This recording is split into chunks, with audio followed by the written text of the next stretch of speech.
24 kilometre है, और जो टाइम वो है 45 मिनट्स। तो हाय टू एवरीवन, आज के इस टॉपिक में हम बात करेंगे प्रोपोर्शन के बारे में, और इसके दो टाइप, डायरेक्ट प्रोपोर्शन और इनवर्स प्रोपोर्शन के बारे में। लेकिन सबसे पहले हमें यह समझना होगा कि प्रोपोर्शन कहते कैसे हैं और प्रोपोर्शन बनता किस तरह है। तो चलो हम इसको समझते हैं। इससे पहले हमने रेशियो के बारे में पढ़ा था कि हम रेशियो को किस तरह रिप्रेजेंट करते हैं। सपोज़ करें हमारे पास दो वैल्यूज़ है 2 और दूसरी वैल्यू है 10। ये कुछ भी हो सकता है, ये रुपीज़ भी हो सकते हैं, कोई दो क्वांटिटी भी हो सकते हैं। एक वैल्यू है 2, दूसरी है 10, और इनके दरम्यान में रेशियो हम इस तरह लिखते हैं, यानी 2:10 हम लिख सकते हैं। इसको हम इस तरह पढ़ेंगे 2:10। अगर इस रेशियो के इक्वल हम कोई दूसरी रेशियो ले ले, यानी कि इसके इक्वल हो, तो इसकी इक्वल में एक रेशियो लेता हूँ। इसको सपोज करें आप 2 के साथ मल्टीप्लाई करें तो ये हो जाएगा 4, और इसको भी 2 के साथ मल्टीप्लाई करें तो ये हो जाएगा 20। तो अब ये दोनों रेशियोज क्या है, आपस में इक्वल है। किस तरह इक्वल है चेक करते हैं। 4:20 को अगर आप ये इसको 2 पर कट करें, 2 पर डिवाइड करें, और इसको भी 2 पर डिवाइड करें, तो 2 पर डिवाइड होगा तो ये हो जाएगा 2, और इसको भी 2 पर डिवाइड करेंगे तो ये हो जाएगा 10। तो इसका मतलब है कि ये वही दो इससे दो रेशियो आते हैं, 2:10 आते हैं। तो इसका मतलब ये हुआ कि ये दोनों रेशियो आपस में बराबर है। अगर ये दोनों रेशियो आपस में बराबर है तो हम लिख सकते हैं कि 2:10 इक्वल टू 4:20, यानी इन दोनों का निस्बत और इन दोनों का निस्बत आपस में बराबर है। तो जब बराबर होगा, इस तरह दो रेशियोज आपस में इक्वल आएंगे, तो हम लिखते हैं 2:10 और 4:20, और इस इक्वल की जगह हम डालते हैं डबल रेशियो, यानी ये दो रेशियो आपस में इक्वल है। तो इसको फिर हम कहते हैं कि 2, 10, 4 और 20 क्या है, आपस में प्रोपोर्शन में है, यानी ये प्रोपोर्शन बनाते हैं। प्रोपोर्शन को समझने के बाद अब हम इसके टाइप की बात कर सकते हैं, जो कि है डायरेक्ट प्रोपोर्शन, और दूसरा है इसका इनवर्स प्रोपोर्शन।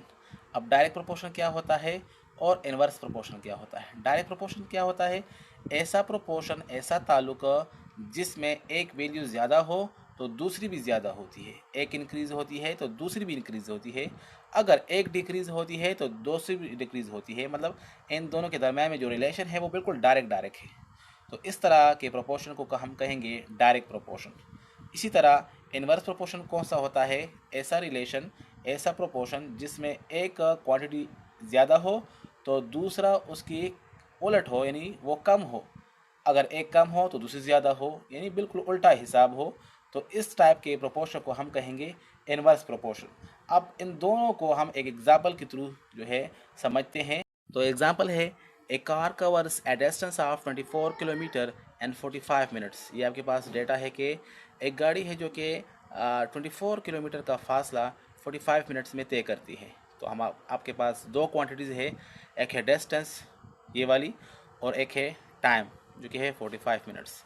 तो इनके दरमियान में रिलेशन गिवन है, ठीक है। तो आप क्या करेंगे, यहाँ पर डिस्टेंस लिख लेंगे। तो डिस्टेंस कितना है, 24 किलोमीटर है, और जो टाइम वो है 45 मिनट्स। तो टाइम के नीचे आप लिख लेंगे 45 मिनट्स लिख लेंगे। नेक्स्ट क्या कह रहे हैं, how long it will take, कितना टाइम लेगा, यानी आपको फाइंड करना है, टी को फाइंड करना है। विल टेक कितना टाइम लेगा, तो टाइम मालूम नहीं है तो हम यहाँ लिखेंगे टाइम लिख लेंगे, ठीक है। It will take to cover a distance of 72 kilometre, और जो डिस्टेंस है वो है 72 किलोमीटर। इस तरह यहाँ पर हम रेशियो डाल लेंगे, और यहाँ भी हम रेशियो डालेंगे। अब इसके बाद हमने ये फाइंड करना है कि इन दोनों के दरमियान में जो रिलेशन है वो डायरेक्ट है या इनवर्स है, यानी एक चीज़ को ज़्यादा कम करने से दूसरी चीज़ पर क्या फ़र्क पड़ता है। तो इन दोनों के दरमियान में जो रिलेशन है वो फाइंड करते हैं। तो डिस्टेंस और ये है टाइम, अगर इस चीज़ को ज़्यादा करने से ये चीज़ ज़्यादा हो रही है, या इसको कम करने से ये कम हो रही है, तो इनके दरमियान में जो रिलेशन होगा वो डायरेक्ट होगा। और अगर इसको ज़्यादा करने से ये कम हो रही है या इसको ज़्यादा करने से ये कम हो रहा है, तो इनके दरमियान में जो रिलेशन होगा वो इन्वर्स रिलेशन होगा। तो देखते हैं कि इनके दरमियान में जो रिलेशन है वो डायरेक्ट है या इन्वर्स है। तो आप सोचें, अगर मेरे पास टाइम ज़्यादा हो तो ये डिस्टेंस ज़्यादा कवर होगा या कम कवर होगा? जाहिर सी बात है, ये ज़्यादा होगा तो ये भी ज़्यादा होगा, तो इसका मतलब है कि ये डायरेक्ट है। रिलेशन तो हमने मालूम कर लिया है कि ये डायरेक्ट रिलेशन है, डायरेक्ट प्रोपोर्शन है। अब इसके बाद हम क्या करेंगे, जिस कॉलम में आपके साथ वेरिएबल है, एक्स हो, टी हो, यू हो, वी हो, जो भी हो, उस कॉलम में आपने क्या करना है, आपने एक एरो डालना है। और एरो आपने ऐसी अंदाज में डालना है, ऐसे डायरेक्शन में डालना है कि जो वेरिएबल है वो एरो के टेल पर आ जाए, यानी वेरिएबल से स्टार्ट हो और दूसरे डायरेक्शन में जाए।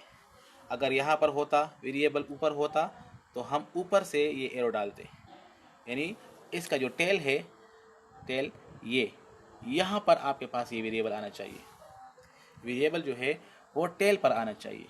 ठीक है, अब इस तरह हमने एरो डाल दिया है। अब यहाँ भी हम इस तरह एरो डालेंगे क्योंकि इनके दरम्यान में जो रिलेशन है वो सेम है, डायरेक्ट है।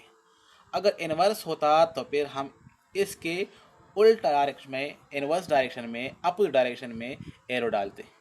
क्योंकि इन दोनों के दरम्यान में डायरेक्ट रिलेशन है, तो इसलिए इन दोनों एरोस का जो डायरेक्शन है वो भी सेम होगा। तो इस तरह हम ये एरो डालेंगे। नेक्स्ट, इसके बाद क्या करना होगा, इसके बाद आपने जो वैल्यू टेल पर हो वो पहले लिखनी है, यानी 72, और जो वैल्यू हेड पर हो वो बाद में लिखनी है, और बीच में डालना है, रेशियो डालना है। इस तरह इनके दरमियान में फिर प्रोपोर्शन डालना है, और इस तरह ये वैल्यू भी, जो वैल्यू टेल पर हो तो वैल्यू टी है, और जो वैल्यू हेड पर हो उसको बाद में डालना है, इस तरह 45 है। तो इस तरह ये जो है प्रोपोर्शन में ये कन्वर्ट हो चुका है। अब हमारे पास प्रोपोर्शन में एक फार्मूला है, एक सिंपल सा फार्मूला है। फार्मूला क्या है कि इन दोनों का प्रोडक्ट, यानी मीन का प्रोडक्ट दरमियान वाले का प्रोडक्ट बराबर होगा एक्सट्रीम वाले के प्रोडक्ट के बराबर, यानी इन दोनों को मल्टीप्लाई करो तो ये क्या होगा, बराबर होगा। इन दोनों को ज़रब करो और इन दोनों को ज़रब करो तो बराबर होगा। तो हम लिख सकते हैं कि 25 multiply T equal to 72 multiply 45, इस तरह हम लिख लेंगे। अब इसको हमने इस तरह लिख लिया है। हमारे पास जो अननोन है या हमने जो फाइंड करना है, मालूम करना है, जो रिक्वायर्ड है वो टी है। हमारे पास 25 यहाँ पर मल्टीप्लाई में है, तो ये 24 जो है यहाँ पर डिवाइड में आ जाएगा, क्योंकि यहाँ पर मल्टीप्लाई में है। ये बेसिक रूल है आपके पास कि जब भी इक्वेशन हो और उसमें इक्वेशन के एक साइड पर एक चीज़ मल्टीप्लाई में हो तो दूसरे साइड पर जाएगी तो डिवाइड में जाएगी, प्लस में हो तो माइनस हो जाएगी, माइनस में हो तो प्लस हो जाएगी, बिल्कुल उल्टा होगी। तो ये मल्टीप्लाई है तो मल्टीप्लाई का जो उल्टा है वो डिवाइड है। तो हम लिखेंगे 72 मल्टीप्लाई 45, और ये हो जाएगा डिवाइड 24 हो जाएगा। जब ये डिवाइड 24 हो जाएगा तो 24 1 ज़ा 24, और 24 जो है 3 दफ़ा बनाओ तो ये हो जाएगा 72, 72 बन जाएगा। तो इस तरह आपके साथ हो जाएगा, टी आ जाएगा 3 मल्टीप्लाई 45 हो जाएगा।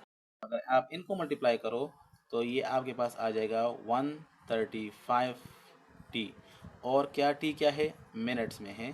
तो आपके पास जो टाइम होगा वो 135 मिनट्स जो है दरकार होगा।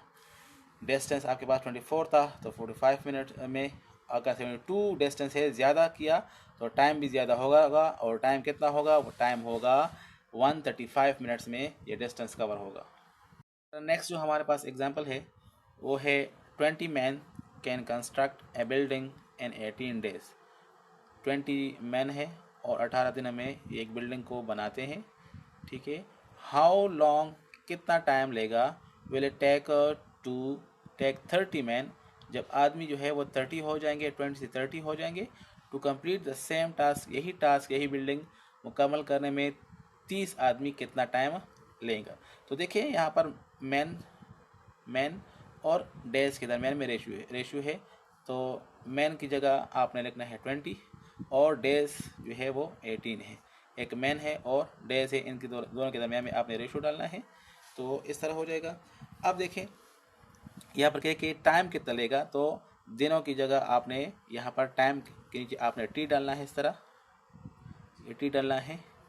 और कहते हैं 30 मैन, जो मैन है वो 30 है, तो यहाँ पर मैन की जगह आपने डालना है 30 डालना है। ये आपके पास हो जाएगा 30 मैन हो जाएगा इस तरह। अब इन दोनों के दरमियान में रिलेशन फाइंड करते हैं। तो देखते हैं कि इन दोनों के दरमियान में जो रिलेशन है वो क्या है डेज और मैन के दरमियान में। सपोज़ करें कि अगर आपके पास मैन है, अगर हम आदमी को ज़्यादा करेंगे तो ये काम थोड़े दिनों में होगा या ज़्यादा दिनों में होगा। तो जाहिर सी बात है अगर आप ज़्यादा आदमी लगाएंगे तो ये काम जो है जल्दी होगा। तो इसका मतलब कि ये ज़्यादा करने से ये कम हो रहा है।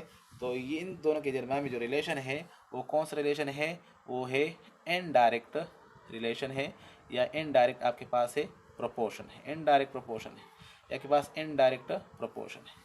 तो अगर इनडायरेक्ट प्रोपोर्शन है तो इसमें हम एरो किस तरह डालेंगे, ठीक है, उसी तरह डालेंगे जब हमने कहा था कि एरो आपने इस तरह डालना है कि ये जो वेरिएबल हो ये टेल पर आ जाए, जिस तरह मैंने ये डाला है, ठीक है। और अब यहाँ पर थोड़ा सा चेंज आएगा, इसमें यहाँ पर थोड़ा सा फ़र्क होगा कि वहाँ पर हमने यहाँ पर जो एरो डाला था वो बिल्कुल इसी डायरेक्शन में डाला था, लेकिन यहाँ पर हम इसका उल्टा डायरेक्शन लेंगे, इस तरह लेंगे, क्योंकि ये इनवर्स डायरेक्शन है, इनडायरेक्ट प्रोपोर्शन है। तो इसलिए हम इसका उल्टा डायरेक्शन में जाएंगे। यहाँ भी उसी तरह कॉन्सेप्ट इस्तेमाल होगा। ये जो है वो टी है और जो हेड पर वैल्यू है वो है 18 है, इस तरह हो जाएगा, क्योंकि जो टेल पर वैल्यू है वो पहले लिखनी है और हेड पर जो वैल्यू है वो बाद में लिखनी है। यही तरीका है, यही मेथड है। अब देखें वही तरीका यहाँ भी इस्तेमाल होगा, वही फार्मूला इस्तेमाल होगा कि product of mean is equal to product of extreme, यानी दरमियान वाले को ज़रब करो और आखिर वाले को ज़रब करो तो आंसर इक्वल होगा, यानी आपके पास ये इक्वल होगा। हम लिख सकते हैं कि 30 multiply T equal to 20 multiply 18, यानी दरमियान वाले को मल्टीप्लाई करो, इक्वल डालो, और 20 मल्टीप्लाई 18 यानी एक्सट्रीम वाले को, लास्ट वन को आपने मल्टीप्लाई करना है, इस तरह। अब इसके बाद क्या होगा, हमने टी फाइंड करना है, ये टी हमने फाइंड करना है। तो ये जो 30 है यहाँ पर मल्टीप्लाई में है, इस साइड पे क्या हो जाएगा, इस साइड में ये डिवाइड में हो जाएगा, इस तरह।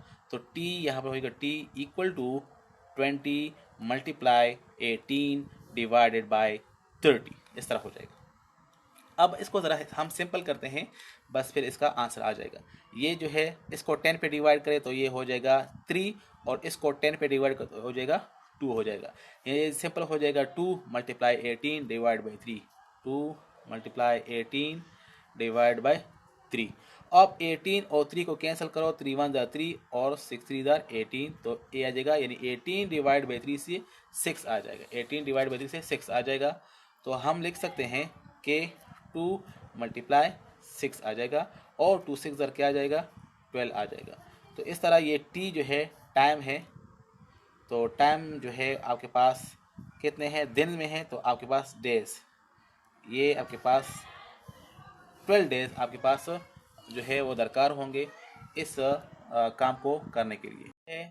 आपको प्रोपोर्शंस और इसके दो टाइप, डायरेक्ट प्रोपोर्शन और इनवर्स प्रोपोर्शन की समझ आई होगी, और साथ में आपको ये भी समझ आया होगा कि ये डेली लाइफ में कहाँ कहाँ इस्तेमाल हो सकता है, इसके क्या क्या फ़ायदे हैं और इनको समझना कितना ज़रूरी है। Thank you.